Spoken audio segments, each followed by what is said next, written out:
En février 2025, des scientifiques ont repéré un astéroïde en route vers la Terre. S'il nous frappait, il creuserait un cratère de la taille de Manhattan et déclencherait une onde de choc capable de tout raser dans un rayon de près de 50 km. Oula! Moi dans ce cas-là, je prends mes jambes à mon cou. Heureusement, pour l'instant, le danger semble écarté. Mais il reviendra en 2028 et cette fois-ci, tout pourrait vraiment basculer. En 2025, la NASA a officiellement annoncé qu'un astéroïde baptisé 2024 YR4 présentait 3,1% de risque de percuter la Terre en 2032.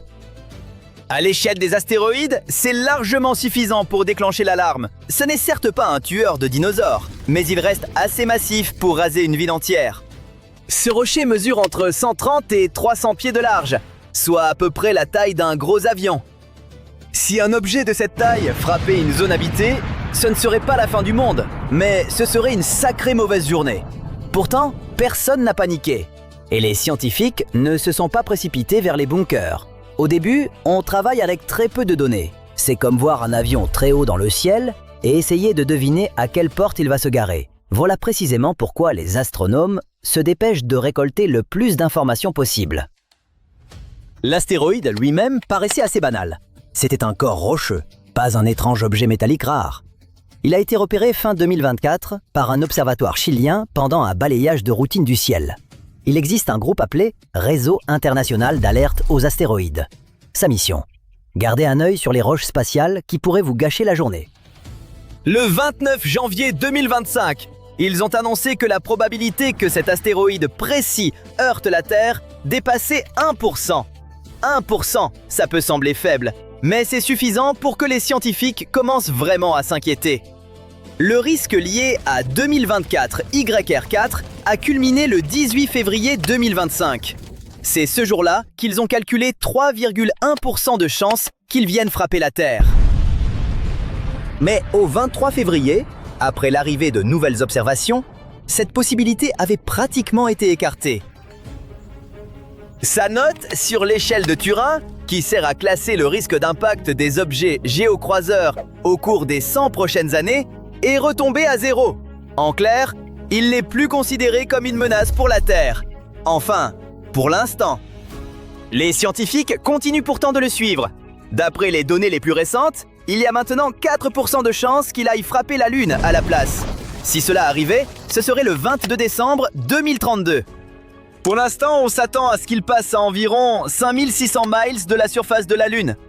Mais il existe une très grande marge d'incertitude, d'environ plus ou moins 46 000 miles. Autrement dit, il pourrait très facilement manquer la Lune et passer à une distance beaucoup plus grande. La dernière fois qu'on a eu quelque chose d'aussi inquiétant, c'était en 2004, avec l'astéroïde 9900-942 Apophis. À l'époque, on lui donnait 2,7% de chance de frapper la Terre en 2029. Les gens ont commencé à transpirer, puis de meilleures observations ont écarté l'impact. Cette fois, on a même dépassé cet ancien record. En ce moment, 2024 YR4 file en direction du voisinage de Jupiter. Et il le repassera près de nous qu'en 2028. Et c'est là que tout pourrait basculer. Si le risque dépasse les 10%, l'IAWN enverra une alerte officielle aux Nations Unies. Les pays situés dans la zone potentielle d'impact pourraient alors devoir commencer à se préparer. Parce que si on parle des dégâts... Certes, cet astéroïde n'est pas le monstre de 6 miles de large qui a anéanti les dinosaures il y a 66 millions d'années. Celui-ci entre dans la catégorie des City Killers. Le terme paraît dramatique, et il l'est. Mais on ne parle pas d'extinction mondiale. Le vrai problème, ce n'est pas seulement sa taille, c'est sa vitesse. S'il frappe, il pourrait filer à près de 40 000 miles par heure. C'est comme aller de New York à Los Angeles en moins de 5 minutes. Le scénario le plus probable reste une explosion aérienne avant même de toucher le sol. C'est ce qu'on appelle un airburst. Mais si l'astéroïde se situe dans le haut de la fourchette de taille estimée, il pourrait bel et bien atteindre la surface, percuter le sol et creuser un cratère. Donc oui, cette possibilité reste bel et bien sur la table. Quant à l'endroit où il pourrait tomber, la zone d'impact couvre une vaste région. Le Pacifique oriental, le nord de l'Amérique du Sud, l'Atlantique, l'Afrique, la péninsule arabique et l'Asie du Sud. Levez la main si on vous a oublié. Mais il est encore bien trop tôt pour prendre des décisions de vie à cause de ça. Donc pas la peine de faire vos valises tout de suite. Et puis, nous ne sommes pas totalement démunis. En 2022, la NASA a réussi la mission DART. Ils ont littéralement percuté un astéroïde avec un vaisseau pour dévier sa trajectoire. Et ça a marché.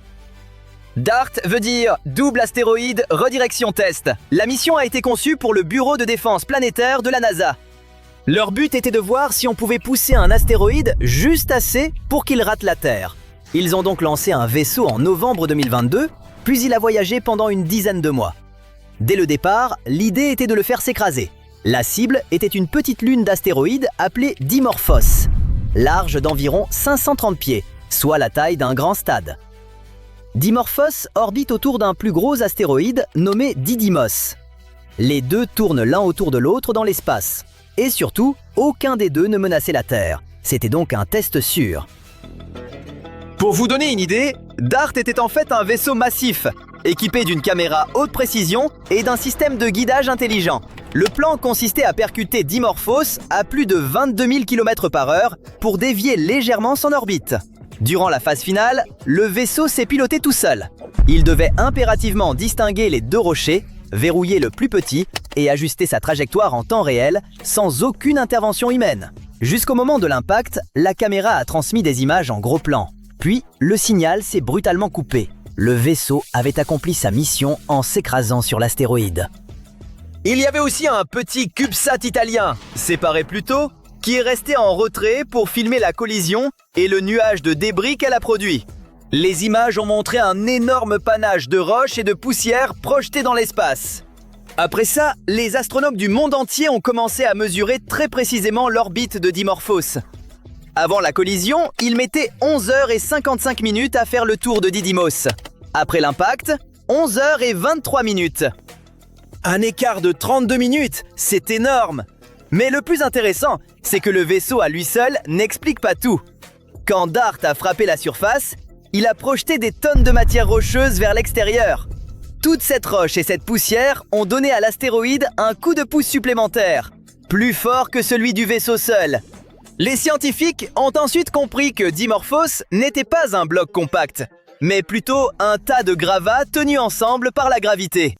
Cette structure a sans doute produit plus de débris, donc une poussée plus forte. Face à un astéroïde plus dense et plus solide, la technique pourrait moins bien marcher.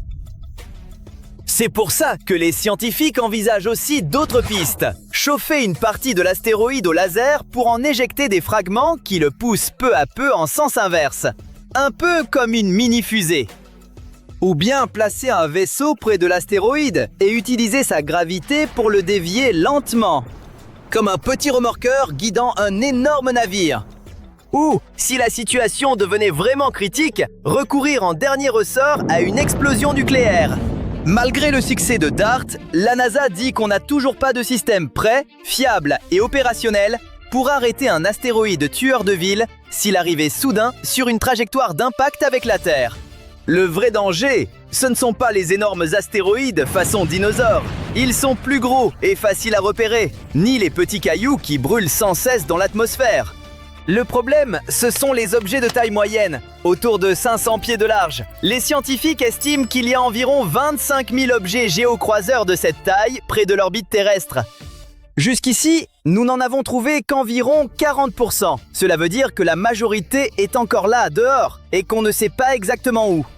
Le souci, c'est qu'ils sont sombres, ils renvoient peu de lumière solaire, donc même de gros télescopes peuvent les rater. Pour améliorer ça, la NASA prévoit de lancer un nouveau télescope spatial appelé Near Earth Object Surveyor. Au lieu de chercher la lumière renvoyée par les astéroïdes, il cherchera leur chaleur. Même sombre, un astéroïde absorbe la lumière du soleil et dégage de la chaleur. En infrarouge, on le voit bien mieux. Vous avez peut-être entendu que la NASA va lancer une mission vers Titan, la plus grande lune de Saturne, en 2028. Et beaucoup de choses peuvent mal tourner. Le vaisseau Dragonfly va percuter une atmosphère épaisse à une vitesse folle, survivre à une descente infernale, déployer ses parachutes, puis atterrir dans un endroit bien plus froid que l'Antarctique. Et si vous imaginez un vaisseau géant à la Star Trek, non. Dragonfly, c'est en gros un drone high-tech de la taille d'une Mini Cooper. Alors, Un engin aussi petit peut-il vraiment survivre à tout ça? Eh bien, il a intérêt, surtout que le projet a déjà 2 ans de retard et coûte de plus en plus cher. La NASA a sélectionné la mission Dragonfly en juin 2019 et le lancement était prévu pour 2026, mais il a été repoussé à 2028. Ce retard à lui seul a ajouté environ 1 milliard de dollars au coût total. À ce stade, le projet dépasse les 3 milliards de dollars. Tout cet argent sert à construire un engin à énergie nucléaire de la taille d'une voiture, avec 8 rotors, un peu comme un drone. Il sera rapide, capable de parcourir des dizaines de kilomètres en moins d'1 heure, et il faudra environ 6 ans pour atteindre Titan. Donc, si la date de lancement actuelle tient, il devrait atterrir là-bas d'ici 2034. Mais pourquoi Titan exactement? Eh bien, parce que Titan est bizarre, dans le bon sens du terme. C'est la plus grande lune de Saturne. Elle est aussi plus grande que notre propre lune et que la planète Mercure. L'atmosphère de Titan est épaisse. La pression atmosphérique y est environ 60% plus élevée que sur Terre. Un peu comme la pression qu'on ressent au fond d'une piscine profonde. Mais la raison principale pour laquelle Titan fascine autant, c'est qu'elle possède tous les ingrédients nécessaires à la vie. Ce monde regorge de composés chimiques complexes à base de carbone. Sur Terre, le carbone est au cœur de tout être vivant. Il contribue à former nos cellules et nos structures corporelles, et il intervient dans les réactions chimiques qui font fonctionner la vie. Sans carbone, la vie telle qu'on la connaît n'existerait pas. Et puis, il y a l'eau. D'accord, Titan est bien trop froide pour avoir de l'eau liquide, mais il y a de la glace. Il y a aussi des nuages, de la pluie, des rivières et des mers d'hydrocarbures liquides, comme le méthane. En plus de ça, les scientifiques pensent qu'un océan d'eau liquide pourrait se cacher sous sa croûte glacée, un peu comme ce qu'on suppose exister sur Europe, la lune de Jupiter. À bien des égards, Titan pourrait ressembler à ce qu'était la Terre il y a des milliards d'années, avant que la vie ne se développe pleinement. En étudiant la chimie et l'environnement de Titan, les scientifiques espèrent repérer des signatures chimiques qui pourraient indiquer une vie passée, voire présente. L'une des cibles principales de Dragonfly est le cratère d'impact Selk. Les scientifiques pensent que quelque chose s'est écrasé dans cette zone il y a quelques centaines de millions d'années. Et cet impact aurait pu rassembler les bons ingrédients pour la vie en un seul endroit. On parle d'un mélange de carbone, plus d'hydrogène, d'oxygène et d'azote.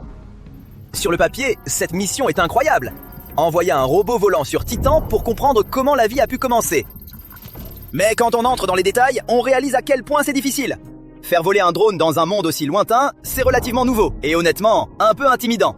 La marge d'erreur est très faible. Alors, ces dernières années, les scientifiques ont mené toutes sortes de tests techniques. Et c'est crucial, parce que Dragonfly ne va pas juste arriver là-bas et revenir. Il va passer environ 2 ans et demi à opérer et explorer différents sites sur Titan. Et comme l'air là-bas est bien plus dense que sur Terre, les roteurs de Dragonfly ne se comporteront pas de la même façon qu'ici. Pour savoir s'il peut décoller, rester stable et manœuvrer correctement, on ne peut pas se contenter de deviner ou se fier à l'expérience des drones classiques. Il faut recréer les conditions atmosphériques de Titan ici sur Terre, pour voir comment l'engin volera là-bas. C'est pourquoi ils ont décidé de le tester dans cette immense soufflerie du centre de recherche Langley de la NASA, en Virginie. Mais ils n'ont pas simplement soufflé de l'air normal, ils ont injecté un gaz appelé Fréon R134. Ce gaz permet de reproduire la façon dont l'atmosphère épaisse de Titan pousserait et tourbillonnerait autour des rotors. L'idée, c'est de tester comment Dragonfly gérera la pression atmosphérique, vérifier ses vibrations, vous voyez, ce genre de choses. C'est seulement après avoir lancé les simulations que les problèmes ont commencé à apparaître, et il s'avère que Dragonfly en avait pas mal. Dès le départ, les ingénieurs savaient qu'atterrir sur la lune de Saturne serait un défi immense. Sur Mars, par exemple, les engins spatiaux subissent un atterrissage rapide et intense, que la NASA appelle souvent les 7 minutes de terreur. Mais sur Titan, la descente et l'atterrissage de Dragonfly devraient durer bien plus longtemps, environ 2 heures. La descente sera vraiment éprouvante. Quand Dragonfly plongera dans l'atmosphère de Titan, il sera enfermé dans un bouclier aérodynamique. C'est en gros une protection thermique conçue pour résister aux frictions et à la chaleur intense lors de l'entrée. La NASA a aussi conçu des parachutes qui se déploieront ensuite pour ralentir progressivement le vaisseau. Ces parachutes doivent fonctionner longtemps, jusqu'à 110 minutes. Mais les tests ont montré que le bouclier aérodynamique pouvait osciller fortement, voire se mettre à tournoyer pendant cette longue phase. La NASA a donc dû ajuster les parachutes pour stabiliser le vaisseau. Après cette descente difficile, on peut tous célébrer, non? Eh bien, pas encore. Parce que Dragonfly se pose à la surface, il pourrait faire face à un autre problème. La surchauffe. Et ça paraît bizarre, vu que Titan est incroyablement froide, avec des températures pouvant descendre à environ moins 180 degrés Celsius. Au départ, les scientifiques pensaient que leur principal défi serait de garder Dragonfly au chaud là-bas. C'est pourquoi le plan initial prévoyait une source d'énergie spéciale appelée générateur thermoélectrique à radioisotope multimission. Oui, c'est un sacré nom. C'est le même type de générateur nucléaire utilisé sur les rovers Curiosity et Perseverance sur Mars. Et il fournit à la fois de l'électricité et de la chaleur. Mais quand les chercheurs ont lancé les simulations, ils ont découvert que le design pouvait causer le problème inverse. S'il n'y a pas de vent sur Titan, genre lors d'une journée parfaitement calme, Dragonfly pourrait ne pas arriver à évacuer la chaleur. Et alors, l'atterrisseur pourrait surchauffer. En clair, même sur un monde glacial comme Titan, ce générateur pourrait dégager assez de chaleur pour faire surchauffer certaines parties de Dragonfly. Et là, la mission serait pratiquement terminée. L'atmosphère épaisse de Titan pose un autre problème délicat. Sur Terre, l'atmosphère et la météo peuvent changer assez vite, parce que nos jours et nos saisons s'enchaînent rapidement. Mais Titan fonctionne sur un rythme bien plus lent. Un jour complet sur Titan dure environ 16 jours terrestres. Et une année là-bas prend presque 30 années terrestres. Comme tout évolue si lentement, l'atmosphère ne change pas aussi brusquement qu'ici. Et ce rythme lent affecte aussi la température. Sur des planètes comme Mars, la température peut varier énormément entre le jour et la nuit. Titan, c'est différent. Grâce à son atmosphère dense, la température reste relativement stable. Les variations sont faibles, mais les scientifiques doivent quand même les prendre au sérieux. Ils ont donc soumis Dragonfly à une série de tests, et il les a passés. Heureusement, le système de chauffage et de refroidissement semble capable de gérer ces variations subtiles. Maintenant, vous vous demandez peut-être, d'accord, mais comment est-ce qu'il se déplace concrètement? Eh bien, vous savez maintenant que Dragonfly est comme un drone, il n'a pas de roues. Il a des hélices et des patins d'atterrissage, donc il ne peut pas simplement rouler au sol. Il est conçu pour se déplacer en volant. Il décollera à la verticale, volera jusqu'à un nouveau site et se posera à nouveau, encore et encore. Tout ça fait de Dragonfly un projet d'ingénierie extraordinaire. Mais justement parce qu'il est si ambitieux, il reste beaucoup d'inquiétudes. C'est exactement pour ça que la NASA teste tout et prend toutes les précautions pour lui donner les meilleures chances. Et si ça marche, Dragonfly pourrait nous aider à trouver des indices sur l'origine de la vie sur Terre. On y trouvera peut-être des signes de vie, ou quelque chose d'encore plus grand. Mais pour l'instant, difficile de savoir ce que Titan cache vraiment, alors il faudra attendre 2034.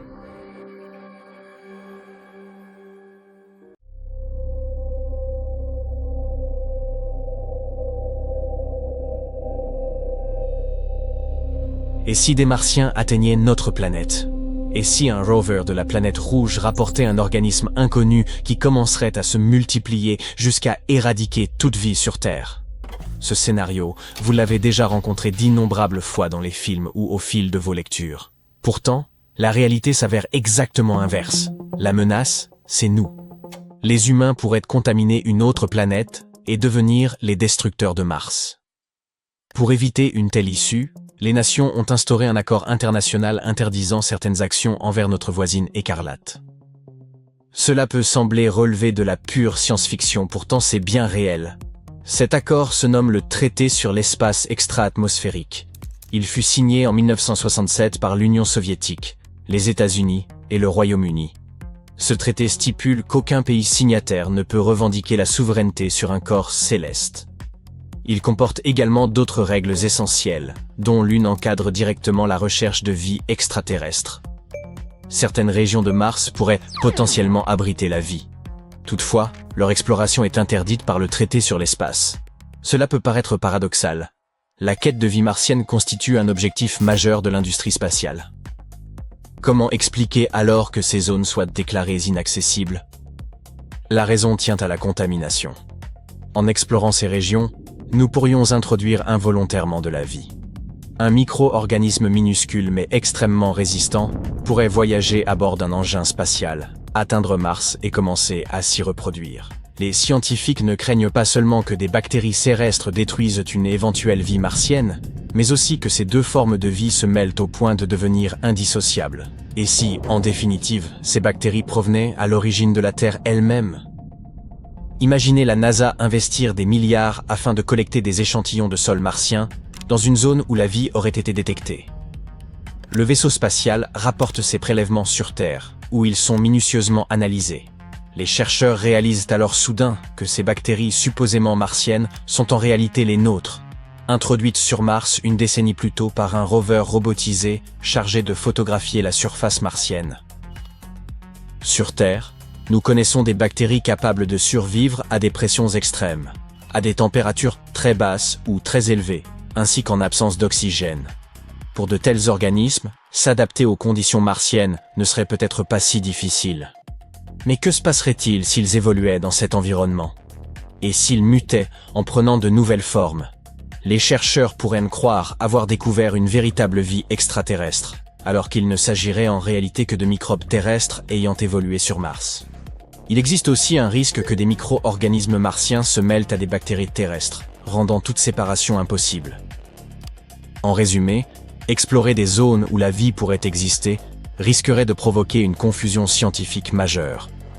Et que se passerait-il si la contamination de Mars par la vie terrestre entraînait une propagation rapide? Quelle forme cette vie adopterait-elle dans des conditions totalement différentes de la Terre? Mars et la Lune peuvent être explorés, mais cela doit se faire avec une extrême prudence afin d'éviter toute pollution biologique. Et soyez rassurés. Le traité sur l'espace impose aussi de ne pas ramener sur Terre une vie martienne potentiellement dangereuse. Que sont exactement ces régions spéciales sur Mars? Ce sont des zones où les conditions pourraient permettre à des micro-organismes de survivre, c'est-à-dire des environnements chauds et humides. Mais voici le paradoxe. Nous ne connaissons actuellement aucun endroit sur Mars répondant à ces critères. Et même si de tels lieux existaient, nous ne pourrions pas y accéder. En pratique, cette loi n'a donc pas encore été réellement mise à l'épreuve. Cependant, les chercheurs évoquent aussi des régions incertaines, c'est-à-dire des zones susceptibles d'être classées comme régions spéciales après études complémentaires. Un exemple est celui écoulements sombres équatoriaux, ou RSL, des stries sombres et étroites apparaissant de manière saisonnière sur les pentes martiennes. Au départ, elles étaient interprétées comme des traces d'eau liquide. Mais des recherches ultérieures ont montré qu'il s'agit en réalité d'écoulements granulaires secs. Cela signifie-t-il qu'il n'y a aucune chance de découvrir de la vie sur Mars? Peut-être. Mais qu'en est-il des annonces affirmant que de l'eau y a été trouvée? Cela ne pourrait-il pas indiquer que la vie y existe? Oui, les chercheurs ont bien découvert de l'eau, et pas seulement de faibles quantités, mais d'immenses réservoirs comparables à des océans. Le problème, c'est qu'elle se situe entre 11 et 19 km sous la surface. À titre de comparaison, le trou le plus profond sur Terre, le forage profond de Kola, atteint environ 12 km.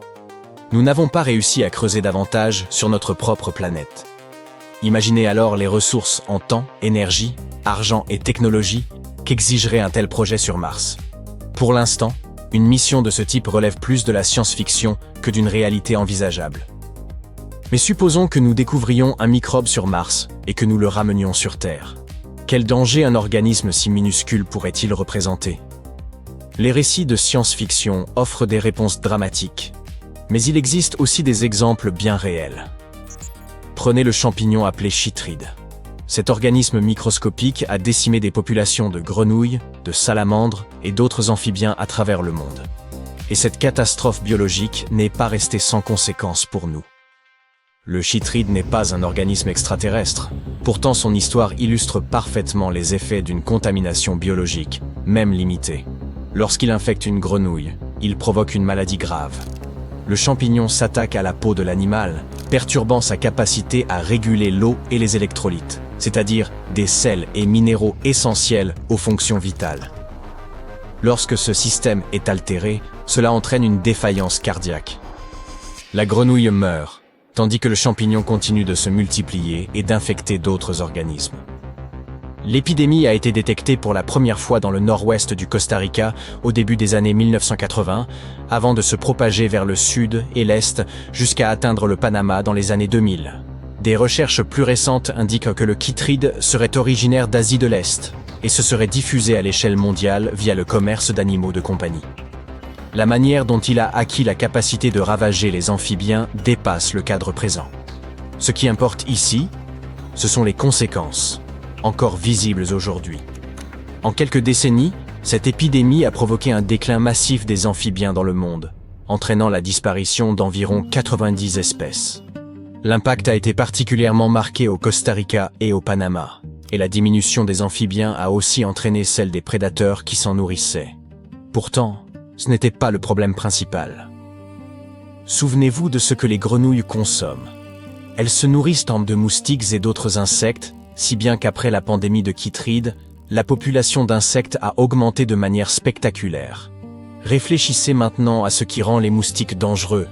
Certes, leurs piqûres démangent, mais certaines espèces transmettent des maladies graves, comme le paludisme. À mesure que les grenouilles disparaissaient, les cas de paludisme chez l'homme ont augmenté. Les études montrent que les taux d'infection ont commencé à croître environ 1 an après le déclin des amphibiens. Au cours des 3 années suivantes, le nombre de cas a continué de monter avant de se stabiliser. Environ 8 ans après le début de l'épidémie de chytride, les taux de paludisme ont commencé à diminuer et sont finalement revenus à leurs niveaux antérieurs. Cela signifie-t-il que les populations de grenouilles ont retrouvé leur équilibre initial? Hélas non. Les amphibiens restent fragilisés. Peut-être les humains ont-ils simplement renforcé leurs mesures de prévention contre le paludisme, ou d'autres animaux ont-ils commencé à se nourrir des moustiques? Quoi qu'il en soit, l'écosystème n'est jamais revenu à son état originel. C'est là tout le problème de la contamination biologique. Endommager une seule espèce perturbe l'ensemble du système. Comme dans une réaction en chaîne, les problèmes se propagent non d'un maillon à l'autre. Si un simple champignon a pu affecter la vie terrestre, ou l'humanité peut lutter contre les épidémies, imaginez ce qu'un microbe pourrait provoquer sur Mars. Même si la vie y existe, un seul organisme terrestre pourrait l'anéantir totalement. L'inverse est également possible. Un microbe martien pourrait engendrer de graves problèmes sur Terre. Imaginez un vaisseau revenant de Mars et se posant dans l'océan. Un microbe martien s'introduit dans l'eau et se fixe à un requin. Celui-ci commence à se transformer en une créature terrifiante et attaque d'autres animaux marins. Les poissons deviennent plus agressifs et attaquent tout ce qui bouge. La bactérie martienne se multiplie. Le poisson devient impropre à la consommation, la pêche subit des pertes. Et de nombreuses populations se retrouvent affamées faute de poissons. Les mammifères marins disparaissent et la situation se dégrade toujours davantage. Bon, ne soyons pas si dramatiques, mais vous saisissez l'idée.